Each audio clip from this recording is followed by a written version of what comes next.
High-frequency trading largely controls the markets around the world, manipulating, obscuring, and confusing reality.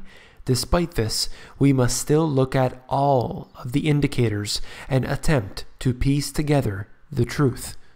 Our goal is to have an open mind, a blank canvas, to be humble and willing to see what may not be visible to the human eye. The stock market has a direct correlation with the Fed's balance sheet, and so we watch and wait for additional stimulus measures to take place. You came here for the truth, so let me unveil that for you. Today we will discuss 7 charts showing the U.S. economic disaster.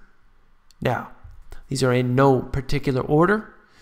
This happens to be the Industrial Production Index. And the reason I really like this is because you have approximately 15 different indicators all in one chart. I would like to give kudos to bauwerk.net for these charts I'll show you today. And the reason why this is important is because you have a trend that is clearly evident. Anytime there's a trend, we need to keep an eye on that and understand that pattern that's occurring. Now, there's some that have done better than others and worse than others, and some have done good and others have done mediocre, but look at the trend. Overall, things are declining, and some of the things are, we have metallic and non-metallic, textiles, power generation, mining, computers, transportation, all these different things, every different thing you can get into. And the general theme here is a decline. And there is no coincidence whatsoever that this decline coincides with when the Federal Reserve stopped QE3. That was a very, very key moment when they did so. Yes, there are times when the stock market will really gain steam and do well, but ultimately it trades within a range. So the QE3 and what we could look forward to in the future of QE4 is the most important indicator. Factory new orders right here, and you see 2 different lines. The blue line is the total and the red line is the year on year, but whichever one you look at, you can see the same type of trend. We see a decline occurring in the recent months, recent years. Of course, things like many others during the 90s were booming and growing up until the financial crisis. So you had basically 2 decades there with great growth, with, some setbacks along the way, but the dramatic fall afterwards should have been a signal to the world that something isn't right. It was such a drastic fall in this case for this indicator. But when they push the economy up through synthetic means, it has had a very tough time keeping itself there. Factory new orders, just one of those examples. Corporate profits, ultimately one of the most important things that you can understand, because companies will do anything for corporate profits. This is so essential to know this. When you look at any of the shareholders' statements that they receive, it's good to read through those and just to see how companies really behave. And essentially, they talk about saving money, they talk about increasing productivity. And the one interesting way that I wanted to mention, the way they do this or can do this, is by firing people. And this is something that happened big time during the financial crisis, where companies were, quote unquote, saving money more, in certain instances, more than what they said they would do for their shareholders, meaning a lot of people who didn't even need to lose their jobs did. This is basically showing you that since the financial crisis, you did have the corporate profits come back up fictionally, but ever since then, it has been dropping down into the negative territory. US exports and imports. Again, same situation, huge decline during the financial crisis. It rises up fictionally and then comes back down to reality, almost matching the previous chart of corporate profits. That should be no surprise to anyone. US exports and imports are important. Look at any other country's exports and imports and understand that because of the globalized world, these are all interconnected. Total retail sales, again, similar situation where it does fluctuate.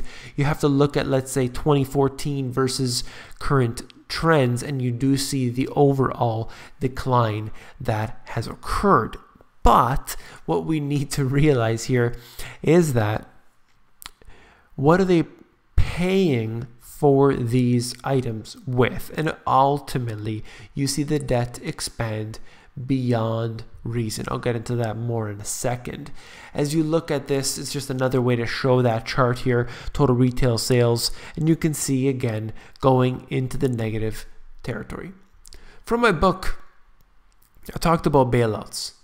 And this is very important to note, is that despite 2 rounds of money printing, this was written before the QE3 was introduced, printing totaled $2.3 trillion, quote, there is no evidence that the huge inflow of money into the system basically worked. Now, I just want to clarify what I wrote here. It works to bring the stock market up because you're devaluing the dollars. But in terms of the actual economy rising, like the exports and imports, it doesn't do anything for that. Of course, printing money and giving it to banks does not increase yours and my wealth. It doesn't work like that. At least it's not increasing my wealth. I'm not getting any of the Federal Reserve's dollars. So, perhaps you're one of the lucky ones.